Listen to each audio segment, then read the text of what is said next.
I remember the night before the flight with such clarity. It almost feels like a memory I have lived twice. My suitcase was open on the bed, clothes folded into uneven stacks, and a small envelope lay on top of everything. Inside was my handwritten speech, the one I had been practicing for weeks. It wasn't long, maybe 3 minutes if I read it aloud, but every single word mattered. My sister was getting married, and I wanted to give her something that came from the heart. I'd never been the sibling with the perfect words. She had always been the one who could stand on a stage and speak without trembling, the one teachers praised for her confidence, the one friends turned to when they needed someone bold. I had always been quieter, the kind of person who processed the world in silence and only managed to express myself once I had a pen in my hand. That speech, folded inside the envelope, wasn't just for her. It was a promise to myself, a promise that, for once, I could stand up and say the words when they mattered most. The flight was supposed to be simple. One connection, overnight, landing in time for the rehearsal dinner. But nothing about airports was ever simple for me. Airports magnify every insecurity I have. They're filled with checkpoints, lines, rules that seem flexible for some and suffocatingly rigid for others. They are theaters of judgment, where a misplaced document or the wrong tone of voice can turn you into a spectacle. And for someone like me, who already feels scrutinized the second I walk into a room, airports feel like spotlights I never asked for. That was part of why I decided to use my saved miles. For years I had flown coach, crammed into middle seats, knees pressed against tray tables, breathing recycled air while wondering what it must feel like to walk left when boarding instead of right. Business class had always been a symbol to me. Comfort, space, belonging. I wasn't chasing champagne or luxury. I just wanted to arrive at my sister's wedding without looking like the weight of the world was hanging from my shoulders. Booking that upgrade had felt like a secret victory. I remember clicking confirm on the airline's website and seeing the word business appear next to my name. It was just a line of text, but it felt like I had cracked a hidden code. I printed the ticket and kept checking it, almost superstitious, like the letters might vanish if I didn't look often enough. The morning of the flight, nerves woke me hours before my alarm. I double-checked everything: passport, wallet, the envelope with my speech. I tucked it carefully into my laptop sleeve, terrified it might get lost if I slipped it into a loose pocket. Losing that speech would have felt like losing my voice. The taxi ride to the airport was quiet. I sat in the back, watching the city slide past in fragments of neon and shadow. My phone buzzed with messages from my sister, photos of her trying on dresses, laughing with friends, snippets of excitement I was missing. I typed back quickly, "Boarding soon. Can't wait to see you." When the car pulled up to the terminal, the air smelled of rain and exhaust. Travelers hurried past, dragging suitcases, juggling passports, kissing loved ones goodbye at the curb. I stepped out, adjusting my bag on my shoulder, and for a moment, I felt so small against the vast glass facade of the airport. It towered above me, swallowing people whole and spitting them out in different cities, different lives. Inside, the lines crawled forward. Families wrangled tired children, business travelers tapped furiously on laptops, couples argued quietly about seat assignments. I kept my head down, one foot in front of the other. When it was my turn at the counter, the agent barely looked at me. She scanned my passport, typed something quickly, and slid the boarding pass across the counter. "There you go. Business class, seat 3A. The words sounded casual to her, but to me they were everything.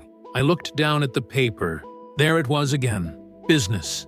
Seat 3A. Proof. I slipped it into my pocket and walked away before I could smile too widely. Security was its own test of patience. Shoes off, laptop out, liquids in a clear bag. People sighed as the line snaked endlessly, everyone pretending not to watch each other but watching anyway. I hate that part of the airport, the stripping away of dignity, the feeling that you're just one more body to be processed. But I made it through, collected my things, and stepped into the open terminal space. That was when I first saw her. Claire. I didn't know her name yet, but her presence was impossible to miss. She was tall, with sharp cheekbones and the kind of posture that demanded attention. She wore designer shoes that clicked against the floor with every step, a fitted jacket tailored perfectly to her frame, and carried a tote bag that looked expensive enough to pay for my entire trip.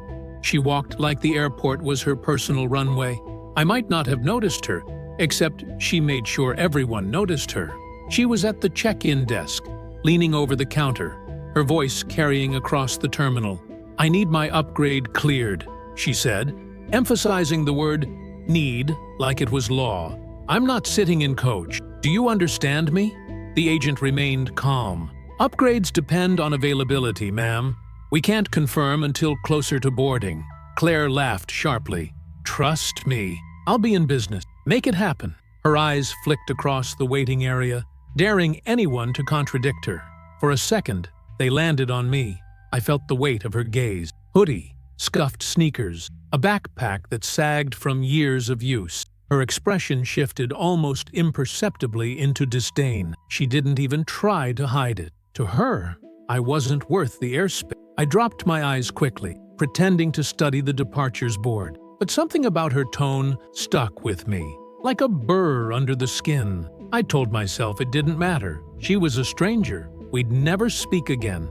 Our lives would overlap for this moment and then separate forever. I had no idea how wrong I was. The hours before boarding stretched endlessly. I sat near the gate, scrolling through my phone, reading and rereading my sister's texts. Claire paced like a restless storm, her phone glued to her ear. "If they downgrade me, it'll be a nightmare," she said loudly. "I can't sit with the regulars." Regular. She said it like a curse. I had a sinking feeling I knew exactly who she meant. Finally, the gate agent's voice rang out. "We are now boarding Group 1, business class, rows 1 through 4. My chest tightened. This was my group. My turn. I clutched my boarding pass, my hand trembling slightly. It should have been such a small thing, handing over a slip of paper, but it felt monumental. I stepped forward, rehearsing the motion in my head. Present the ticket. Walk through. That's it. But before I reached the scanner, Claire slid in front of me like a shadow. She turned suddenly, her eyes locking on mine. Her voice a sharp whisper that still carried far enough for people nearby to hear. "You don't belong in business class." The words landed like a punch. My breath caught. Around us, the line faltered. Strangers pretended to check their phones, to adjust their bags, but I could feel their attention, their ears leaning in. I wanted to say something, to tell her she was wrong, to explain that I had saved for years, that I had earned this seat in a way she would never understand. But my throat closed, my mind emptied. Silence spread inside me. So instead, I did the only thing I could. I lifted my ticket.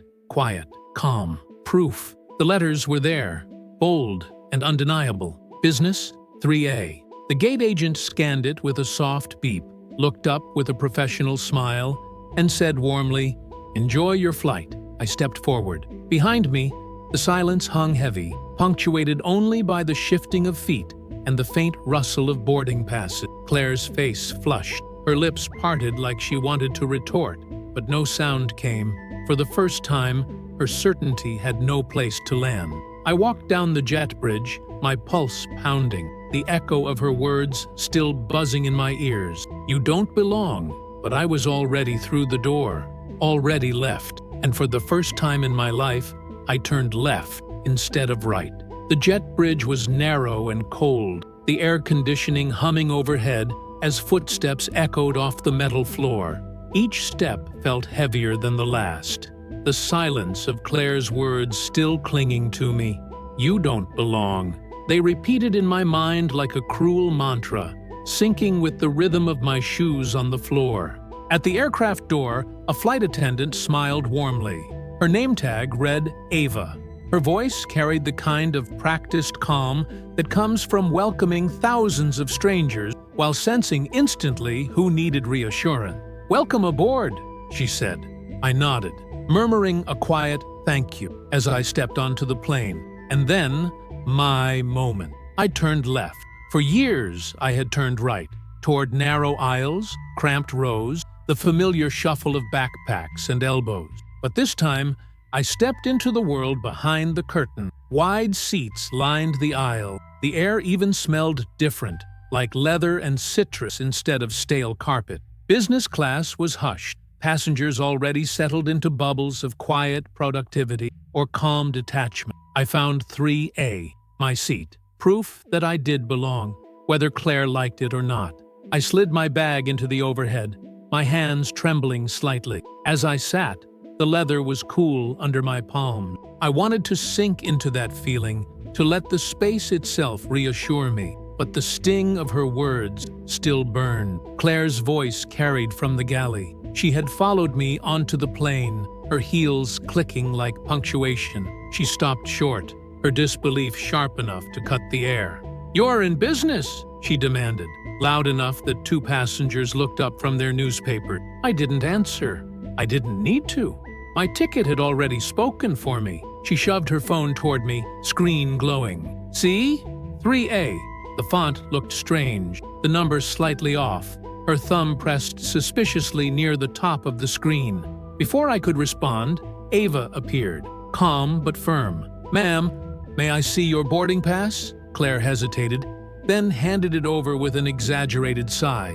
Ava studied it, then looked up with a voice that left no room for debate. "This says 13A, main cabin extra." The silence that followed was sharp. Passengers shifted in their seats, pretending not to look, but clearly listening. Someone stifled a laugh. Claire's face flushed red. "That can't be right. I'm supposed to be in business." "I'm sorry, ma'am," Ava replied steadily.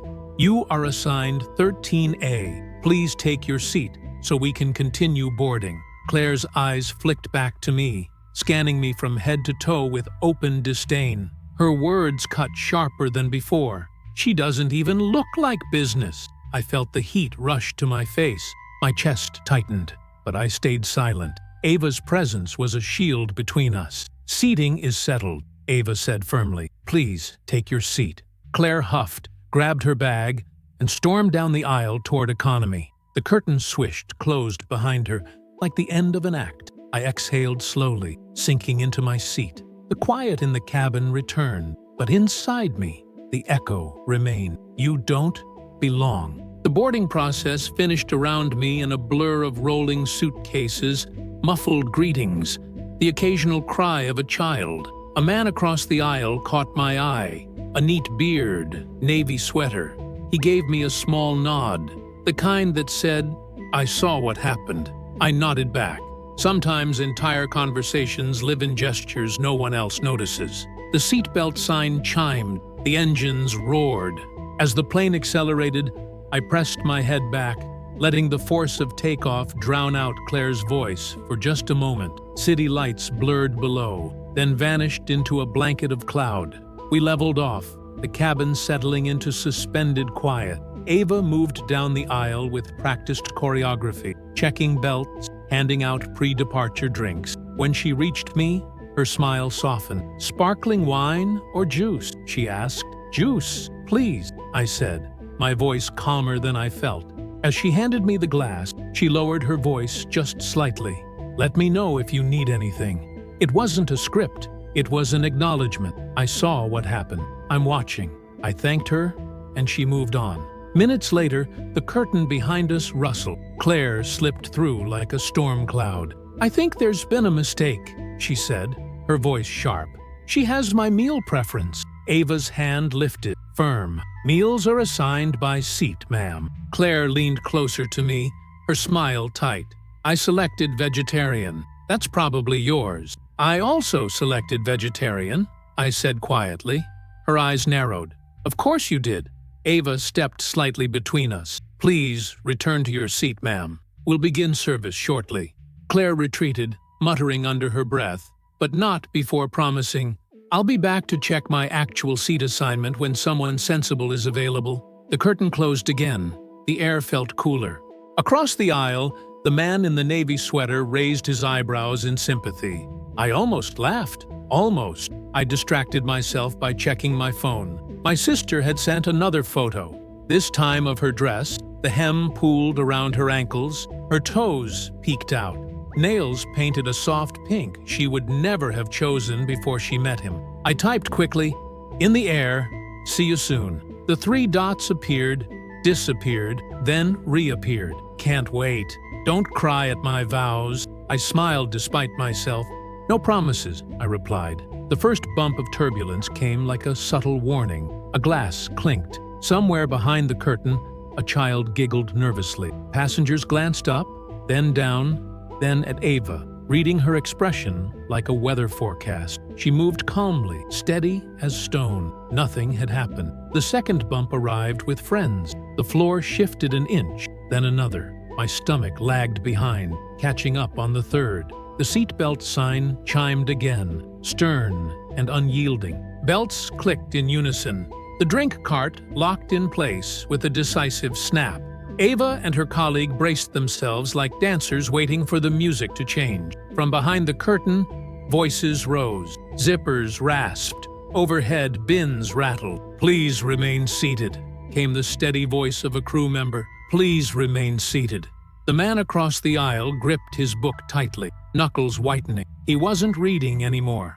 He stared at the geometry of his knees pressed against the seat in front of him, as if that alone might hold him steady. I leaned slightly toward him. "Try 4 in, 6 out," I whispered. His eyes flicked to mine, uncertain. I demonstrated. Quiet, inhale for 4, slow exhale for 6. He copied me. On the second breath, his shoulders dropped a fraction. On the third, he nodded gratefully. "Thanks," he whispered. The plane jolted again. Somewhere behind us, Claire's voice rang out, sharp and panicked. "My bag! Can someone—" Ava's tone cut through, firmer than I'd heard all flight. "Sit! Belt! Now!" There is an authority that only comes from protecting people at 30,000 feet. Ava had it in her bone. The captain's voice chimed in, calm and practiced. "Ladies and gentlemen, we've hit a rough patch. We expect it to last about 10 minutes. It's uncomfortable but not dangerous. Please stay seated with your belts fastened. Thank you for your cooperation." We rocked and rattled. The aisle narrowed and expanded with each sway. The window alternated between gray clouds and blinding white sheets. Somewhere, a baby cried, then stopped suddenly, as if lulled by the rhythm. By the 6th minute, the jolts eased. A collective exhale spread through the cabin. People spoke again, softer now, polite in the aftermath of shared fear. Ava checked on each passenger. When she reached the man across the aisle, he smiled sheepishly. "She taught me how to breathe," he said, pointing at me. Ava glanced at me, gratitude flickering in her eyes. "Thank you," she mouthed. Later, as trays were cleared and lights dimmed, Ava crouched by my seat with a small silver pot. "Tea?" she asked. "Yes, please." As she poured, steam curling between us, she hesitated. "For the record," she said quietly, "you were on the wait list months ago. We had one last upgrade. It was yours. Just thought you should know." I blinked, unsure how to respond. "Thank you," I whispered, the words carrying more than gratitude. She nodded once and moved on. But the flight wasn't done with me yet. The captain's voice returned after a long silence, warm and steady, like someone telling a story instead of piloting a house through the sky. "We'll begin our descent in about 40 minutes, he said. "Conditions ahead are smooth. Thank you again for your patience earlier." The cabin shifted subtly as the nose dipped. Trays clicked shut, and passengers began gathering their scattered things into neat piles. I checked the envelope with my speech once more, pressing it against my chest through the fabric of my jacket. Still there, still folded, still waiting. The man across the aisle closed his book for the final time, sliding it into the pocket in front of him. He caught my eye and gave me a small nod. It wasn't just politeness, it was recognition, the kind that passes silently between strangers who have weathered something together. I returned it with a half smile. As the plane descended, the anticipation in the cabin thickened. People stretched, tugged on jackets, powered on phones even though the sign still glowed. The air filled with the restless energy of arrival, a kind of collective leaning forward. But under it all, Claire's words still lingered. "You don't belong. The wheels slammed onto the runway with a heavy jolt. Engines roared in reverse, vibrations rattling trays and seats. My chest pressed into the belt, and for a moment I was weightless inside the noise. Then the slowing began, the long exhale of rubber on asphalt, until we were crawling again. The seatbelt sign remained on, but half the cabin ignored it. Belts clicked open. Overhead, bins groaned as impatient hands yanked them wide. Bags thudded into the aisle. The familiar rustle of Velcro and zippers filled the air. I stayed seated. No point in rushing to stand in a line that wouldn't move faster for me. Claire, of course, was up instantly. Her carry-on already in hand, she slid 2 rows ahead, as if being first out would erase what had happened before. For once, though, her voice was quiet. She hesitated, then turned toward me. Her tone was softer than I had ever heard it. "I had a bad day," she said. "That's not an excuse." I studied her for a moment. Beneath the sharp edges of her posture, there was something else. Fatigue, maybe, or fear. People lash out when they feel small. Maybe she wasn't so different from me after all. "It isn't an excuse," I said gently, "but it's a reason." Her eyes flickered, as if she hadn't expected me to give her that. She nodded once, almost reluctantly. "Enjoy your wedding." "Thank you," I replied, and I meant it. The aisle shuffled forward in bursts. Claire disappeared into the crowd. I waited until the row ahead was empty, then stood and pulled down my bag. Ava passed by one last time, her smile faint but genuine. Her eyes lingered on me just long enough to say without words, "You handled it." I nodded in return. The jet bridge air was cooler than the cabin, metallic and damp, carrying the scent of rain-soaked concrete. My footsteps echoed, lighter now, though the weight of the day still clung to me. The terminal lights hit me with their harsh glare. Announcements blared. Families pressed against glass, waving. Gate agents herded connecting passengers toward new destinations. I followed the current down escalators toward baggage claim. The carousel churned, spitting out hard-shell suitcases with hollow thuds. Travelers clustered in uneven circle, craning their necks. Children climbing onto carts. Couples arguing over which bag was whose. And then I saw her, Elena, my boss, standing a little apart, scanning faces until her eyes landed on mine. Her smile cut through the fluorescent haze. She raised a hand, waved, and walked toward me. "You made it," she said, pulling me into a quick, professional hug. "I was hoping to catch you before wedding chaos swallowed you whole." "I'm glad you did," I said, setting my bag by my side. Her gaze flicked over me, searching for signs of exhaustion. "How was the flight?" "Smooth?" I hesitated. "Bumpy in places, but illuminating." Her eyebrows lifted slightly, but she didn't press. "Well, all flights teach us something," she said with a small laugh. Then, smoothly, "Don't forget Monday. We're meeting with Ascend Strategies. They'll be presenting to us. I want your input." Before I could answer, the sharp sound of suitcase wheels on tile interrupted us. Claire. She froze when she saw Elena. Her eyes widened, her confident stride faltered. The handle of her suitcase wobbled in her grip. "Elena?" she stammered. "Elena from North Shore Media."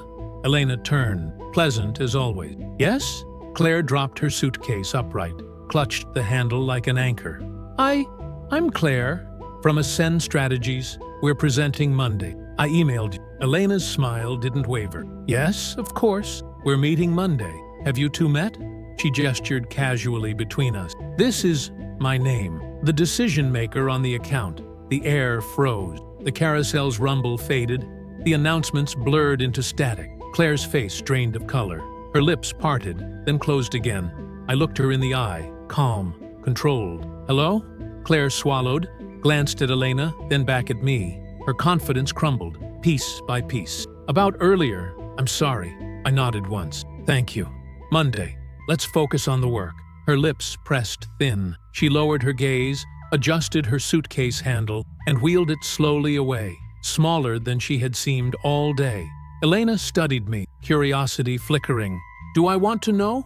"Probably not," I said lightly. She chuckled, letting it drop. Well, whatever it was, you handled it.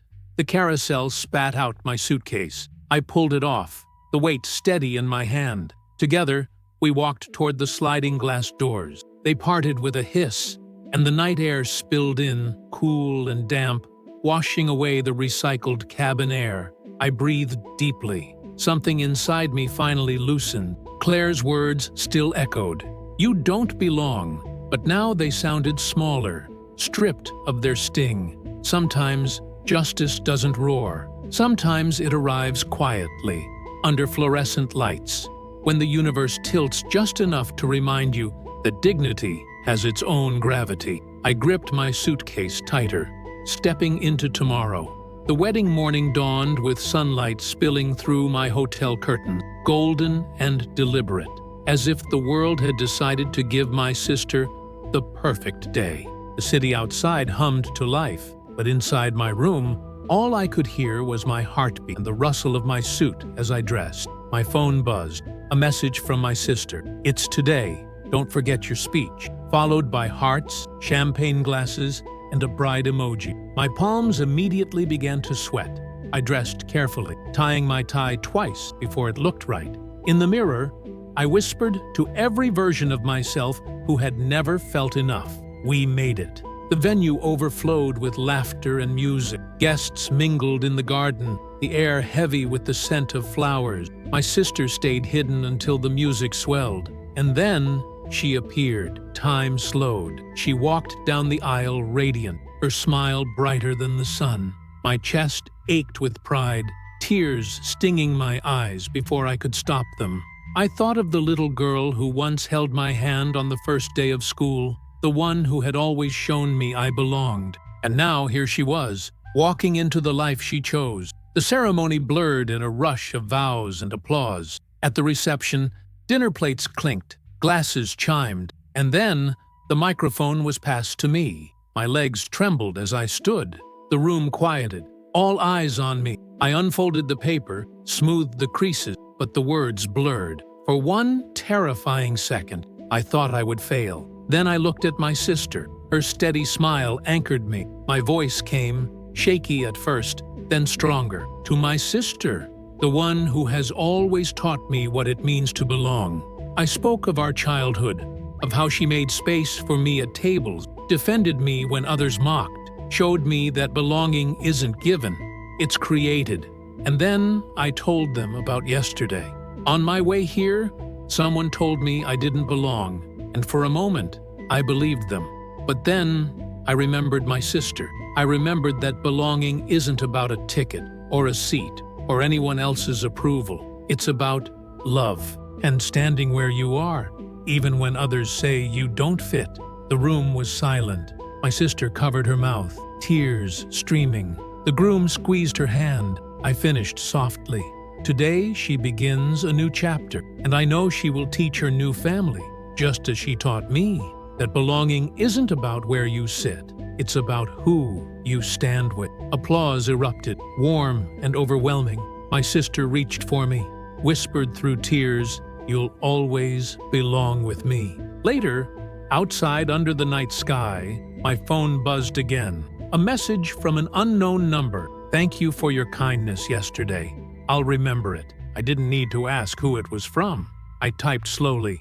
"We're all on the same plane." I slipped my phone away, breathed in the cool air, and looked up at the sky where invisible flights crossed overhead, each one filled with strangers brushing against each other's lives. Belonging, I realized, isn't a ticket or a seat number. It's how we choose to carry ourselves through turbulence, through silence, through the moments when the world says we don't fit.